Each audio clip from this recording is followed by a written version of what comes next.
Welcome back to the Blue North. Today I'd like to talk a little bit about cancel culture. This cancel culture is is something that rears its ugly head when we have weak leadership in power. So in Canada, Justin Trudeau is proving that he is a very weak leader. Not just on certain things like not stepping up to the table and not even allowing his caucus to come to parliament and vote on whether or not there's a genocide happening in China, which there is, and the liberals all abstained from voting. I don't know why you wouldn't go there, step up to the plate, and say, yes, this 3 million people that are being affected by China's decisions and their treatment of the Uyghurs. I don't know why you wouldn't step up and say that this needs to be condemned. But Justin Trudeau and the liberals won't do it. In the United States, Joe Biden won't do it either. So right now, there is a genocide happening. Right now, there's a governor in New York, Governor Cuomo, who won't step down, even though there's numerous reasons for him to. He's got multiple sexual allegations against him. There's an investigation in the way he put sick COVID-19 patients in with the nursing home, the most vulnerable. There's lots of things going on that are being ignored. All we're talking about is the gender of a plastic potato and the inclusiveness of Dr. Seuss. Well, the media has us once again looking the other way when we should be looking at and focusing on the real issues. They did this when Donald Trump tripled the education for inner city blacks education. The media had us focus on Kellyanne Conway's feet on the couch in the Oval Office and how disrespectful and how awful and how negative this had to be. There was a whole negative undertone to this day because she had her feet on the couch. Multiple pictures of Donald or Obama with his feet on the desk in the Oval Office. Apparently that's not offensive, but Kellyanne Conway's feet on the couch in the Oval Office, wow, that's just offensive. And a lot of people focused on that and they went with the story, and it's a negative. And if you're not a Republican supporter, it's yet another reason to just not like the Republican. But nobody understood that at the desk, all of the leaders of these black education facilities were standing there extremely excited about the tripling of the spending, and they were clamoring for who gets the pen, and this one lady yelled, I do, and she was excited. But the media wouldn't show us that. The media wanted to focus on a negative to keep us misled. Same thing going on right now.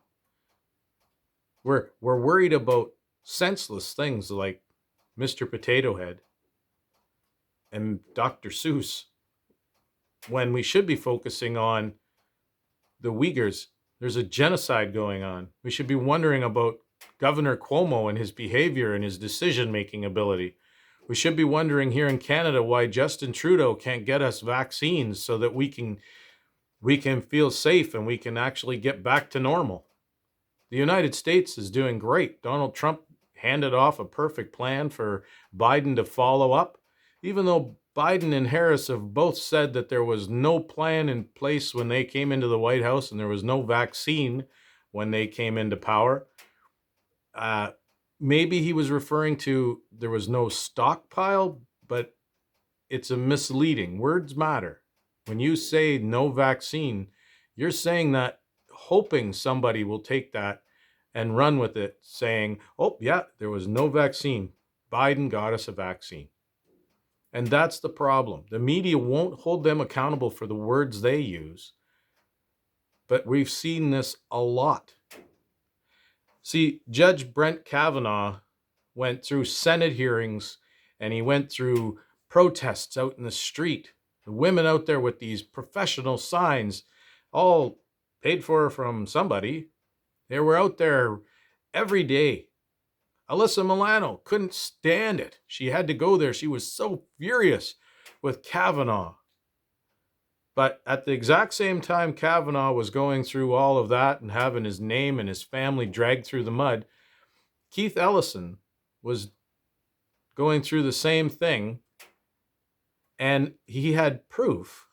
And there was a woman and her son and 911 calls and hospital visits and proof of hospital visits, but none of that was addressed and none of that was a concern to the left. Only the Republican. Only the conservative was of any importance. See, where are the women's groups protesting outside of Governor Cuomo's office? Where are the women out there shouting and protesting and defending women's rights when multiple women have been affected by Governor Cuomo? Where were they when Ellison was doing it? Where are they when Joe Biden was doing it? Harris said herself that she believed the victim, Tara Reade, but yet now she doesn't speak of it because all of a sudden it went away. The allegation hasn't been talked about. All of these things going on. How about the border crisis? The Democrats will tell you there's no crisis going on. There's no crisis going on down at the border. Yes, there is. There is a huge problem right now. Tons of people are coming up. No COVID checks, no masks, nothing being allowed in the country. That has to be a bit of an issue, a bit of a crisis. During a pandemic, a global pandemic, we're saying that untreated, untested, unmasked people in mass coming into the country, not a crisis, not an issue. The facility, the overflow facility for children and whatever else, has been colorfully given this new name. When Donald Trump was in power, we called it cages. We referred to it as the most negative possible thing. It's cages, it's prison. AOC went down there and she was doubled over, holding her stomach in agony and crying, weeping openly, pretending anyway, that she was in such agony because of these cages. It was so terrible. But Biden built them with Obama, and now he's using them, and we've just colorfully give them a new name. So the cancel culture is a tactic. It comes around when people need to be put into a place where they're afraid to speak. When being able to voice your opinion based on an election, based on what's going on at the border, based on what's going on with Democrat leaders and their behavior. We should be talking about Hunter Biden and his investigation. Is it going anywhere? So this cancel culture is something that comes around and it keeps us from wanting to be open. It keeps us from being able to speak our minds. It keeps us from being able to feel comfortable asking questions, tough questions that need to be asked. So will it go away? It won't. It won't go away. It won't go away as long as there's weak leaders in power.